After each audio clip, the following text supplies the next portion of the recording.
Hey, I'm Brett. I've been a developer on the Microsoft stack for about 25 years, and I am super excited about Semantic Kernel and what it means for application development. One of the things that I want us to look at and learn about today is auto function calling. Auto function calling gives your application the ability to choose and orchestrate what functions it wants to call in the course of a chat conversation. This is what you see when you use a tool like Windsurf and you say something and then you see the UI change and behave differently, right? It's calling its own functions, and those functions can be updating the UI, they can be updating the backend, they can do whatever your code does, right? Instead of having buttons, we now have words, and we have an AI that can interpret which words mean press what button, and then you can just get rid of the button. Or you can add them back in dynamically. There's so many things that we can do. This is really cool. This is Starship Enterprise, this is Jarvis, and we need to be on it as developers. So let me just give you a demo, just so you can see what I'm talking about if you haven't seen this before. Okay, so that was the idea of what semantic kernel auto function calling is. I want to give you a demo of it now. My system here is going to be working with some narrative fiction, and it has characters. There's a number of different entities. As you can see, I'm trying to collect some basic ideas to what the person wants to talk about prior to actually creating a bunch of entity framework stuff. If we're just brainstorming, I just want to have a scratch pad. So basically, what this does is it allows the user to chat with the system, to search through the entities that we have, to repurpose existing ones or create their own. And what it's going to do is generate a bunch of JSON objects that shape themselves similar to what my view models are like, so that downstream I can use AI to actually merge things and do ETL and all that stuff. So let's just see. I'm just going to ask it to do a search. Whoa, pardon me. I didn't mean to actually debug. So I said, please make a list of existing characters. And Semantic Kernel was able to realize that it should run get all characters. What it did was, and this is important, is it used my specific chat ID. We will get to that later. There are some things where you don't want semantic kernel to be messing around guessing, and IDs and GUIDs is one of them.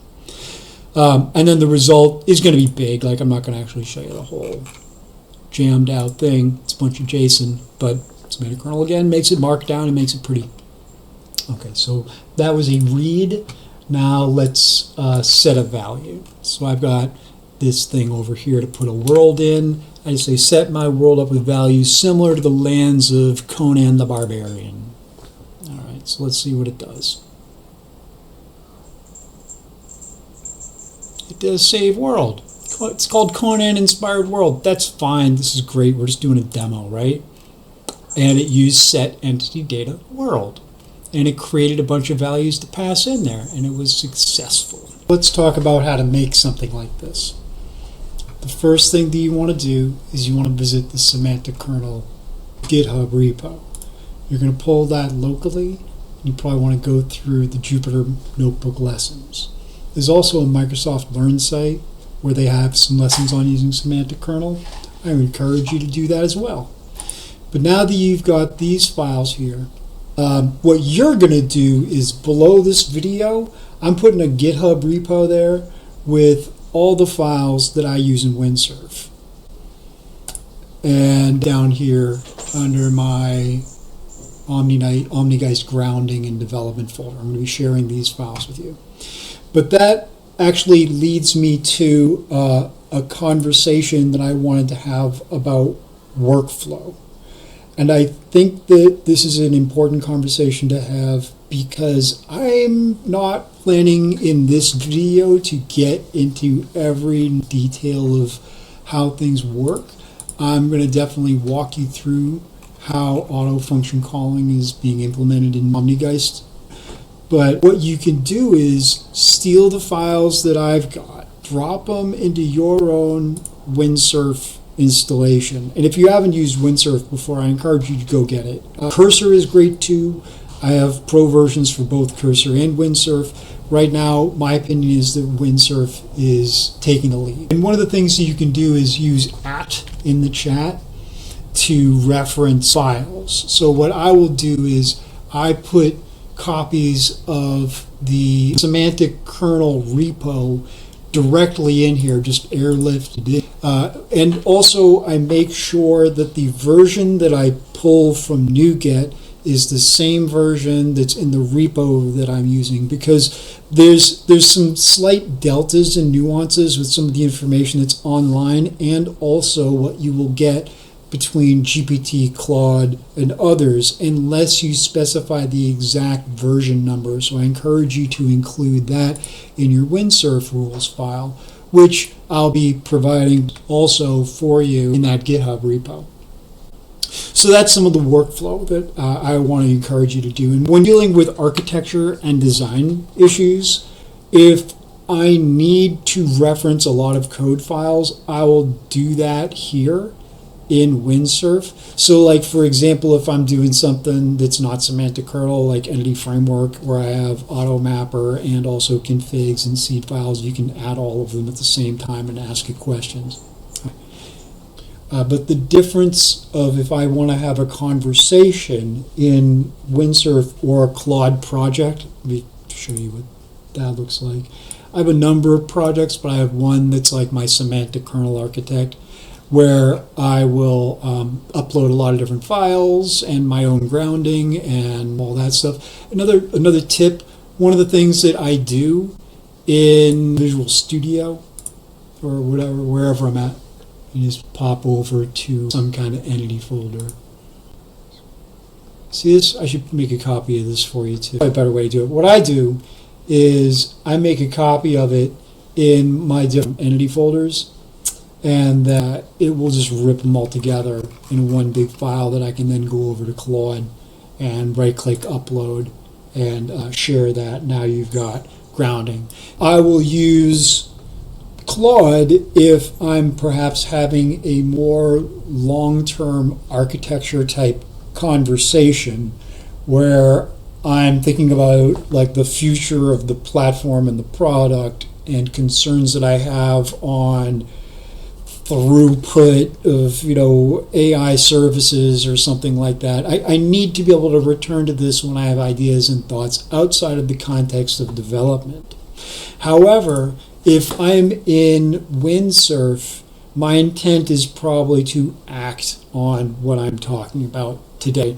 I may start and end a few Cascade sessions before I stick the landing with more specific language and more deliberately chosen files, but you get there. All right, so let's start looking at some of the code. Now, what's going on at this point in time is we have that Blazor application that you saw where I'd made some chat, right? So there's a entity framework repository, and I have chat messages, and I have chat tabs, and we're saving that. And at this point in time, a user has submitted a new message.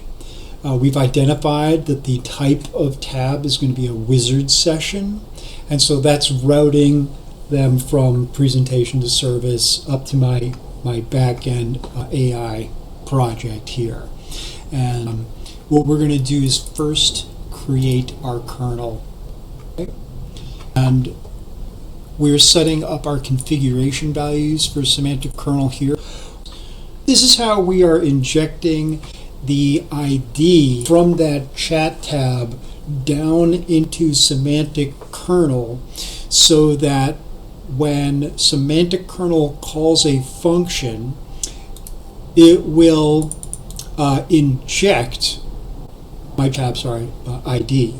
Because these are those values where you cannot allow semantic or LLM you're using. You can't allow that to decide what your constant value is. So this is how you inject it directly from your code down into the kernel. Okay, so that's super important. It was kind of tricky to get figured out. That's why I think I got to give you this code so that when you throw this additional file into your Windsurf, you can reference it when you're saying, hey, how do I add my whatever GUID as a input parameter that is always available. All right, so then we got some plugins, okay? And my plugins accept constructor values. So I'm saying go to implementation. Yeah, where I'm to inject other services that then will update that wizard data that I showed you, that JSON information. And also this one's for reading data, right? Like how in our example, we saw that we were checking to see what all the characters were, right? And then we were trying to write to my wizard state, right? So this wizard state core service is going to allow it to write database. It's going to pass, actually, we can just take a look at this real quick. Data fetch, that was the first one we did, right? Yeah, see, we're just setting up some basic stuff like you would expect. Search, baby. Well, any of these are going to be a fine example for you, right? What you do in these plugin functions is, and this is where this is prompt engineering happening inside your Visual Studio project, because those values that we're looking at that say kernel description, kernel function and description and all that, these are values that the semantic kernel builder is going to be pulling out of your classes, your plugins, and building into a big prompt, right? So that's how it's going to know what function does what, and what their names are, and what the parameters are supposed to be. It's what you've decorated over there in your plugin. So then we got the kernel. This is just kind of boilerplate. You that. The system is, let me go right here, because this is kind of interesting. So first, I get a file off the disk. What I'm doing is I'm in very plain language setting it up for success. It has goals. It knows what it's trying to do. It has concepts about what my system's entities are. And it knows what the current state is of all the values that I care about, right? And it's pulling these out and injecting them in, right? It's going blam, sticking these values into that system message. So that semantic kernel is going to be pulling all those values off of your plugin class, right?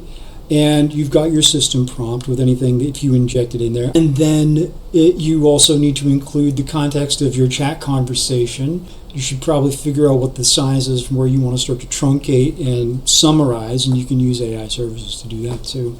But you get all that stuff. You tell it that it's using function choice behavior auto, and then here we go. We can start getting streaming interactions. And this is how I start sending messages back to the client. So you get that cool behavior where it's typing it up. And if I go down into the weeds, I am returning the chat message streaming. So if it's a long message like all those character descriptions, it's showing up. It's not just atomically appearing. But my function calls, I don't mind if they just atomically appear, right? Because they're not really useful piecemeal. So what I've got is when any of my semantic kernel functions are firing off, I log that in the database. Here's an example of when we are saving that world data, like we did when we said make it the Conan world. Semantic kernel is going to be calling this function, set entity data world. That in turn is going to log the event that's going on, and it's going to call this service method that actually touches entity framework and saves our information.